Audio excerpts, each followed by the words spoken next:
रहीम अस्सलाम वालेकुम दोस्तों, मैं हूं आपका उसका chef. Welcome to the show. जनाब, आज एक बड़ा खूबसूरत हैंडल चल रहा था ट्विटर पे, पाकिस्तान एंड डेमोक्रेसी। मुझे देखकर उसे हंसी आई और इतनी हंसी आई कि मैं बाकायदा पेट पकड़ के हंसने लगा अपना।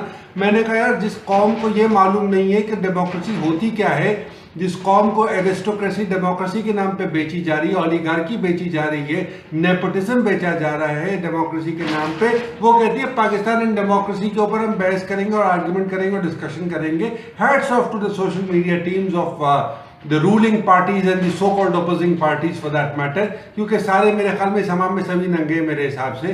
तो सारी की सारी सोशल मीडिया टीम्स को मेरी तरफ से दोनों हाथों से सलूट है कि भाई आप लोग क्या कमाल के हैंडल्स बनाते हैं। सुभान अल्लाह, सुभान अल्लाह। पाकिस्तान के अंदर अगर डेमोक्रेसी होती तो डेमोक्रेसी का मतलब पाकिस्तान की कौम नहीं जानती। डेमोक्रेसी का मतलब होता है आवाम का इख्तियार, मीन्स के आवाम को इख्तियारात दिए जाएं, आवाम को यह हक दिया जाए कि वो अपने हुक्मरान चुन सके, आवाम को यह हक दिया जाए तो उसको बेसिक फैसिलिटीज़ दी जाएं। जो राइट ऑफ मैन गालिबन साइन हुआ था फ्रांस में, declaration of right of man 1793 के अंदर, उसके अंदर यही था कि भाई डेमोक्रेसी का बेसिस ये होगा कि लोग अपने लीडर्स खुद इलेक्ट करेंगे और उसके बाद जो है वो लीडर्स उनकी फलाह के लिए काम करेंगे। लेकिन अनफॉर्चुनेटली इस वक्त मेरे ख्याल में, शायद मुझे दुनिया में बहुत कम जगहों पर ऐसा नजर आता है, बल्कि शायद 99.9% of the places there is nothing called for the people. It is only for the aristocratic people. It is only for a handful, a bunch of oligarchs who are ruling this.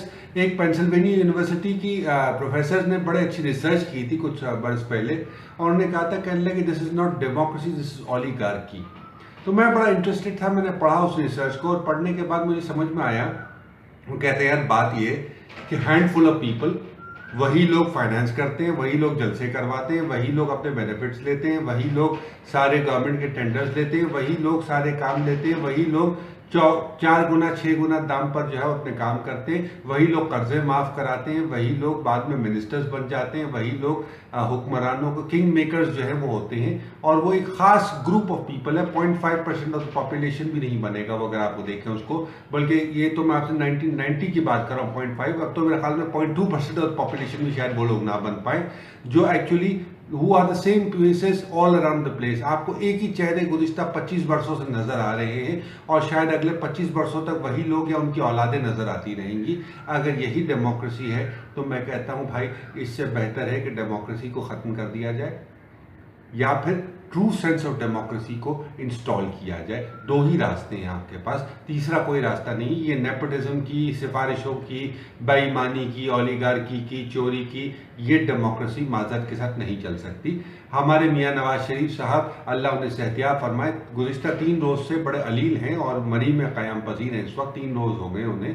वो state के उमूर को बिल्कुल उन्होंने इस वक्त बाला ताक रख दिया, क्योंकि उनकी टांग का इन्फेक्शन ठीक नहीं हो रहा। अल्लाह ताला उन्हें शिफायाब फरमाए, सेहत तंदुरुस्ती अता फरमाए, हमारी दुआ है उनके साथ। लेकिन मेरी साथ साथ एक गुजारिश भी है कि अगर मियाँ साहब तक ये कोई पैगाम पहुँचा दे कि हज़रत आपकी टांग सर आँखों पर, लेकिन आवाम की टांग भी टूटी हुई है, मेहरबानी करके थोड़ा उसका भी ख्याल कर लें, तो आपका बड़ा अजीम तरीन एहसान हो जाएगा। क्योंकि उमूर मुमलिकत अगर आपने लोगों पर चलाने छोड़ दिए तो अल्टीमेटली फिर वो आप ही को नुकसान पहुंचाएंगे। और जो आपने इतनी मेहनत से, मुशक्क़त से, इतनी सालों की तगोदौ के बाद आप प्राइम मिनिस्टर दोबारा बने हैं, 13 साल 13.5 साल आप जिला वतनी में गुजारे और बहुत सी तकालीफ उठाई, वो तकालीफ का समर आपको भरपूर तौर पर हासिल नहीं हो पाएगा।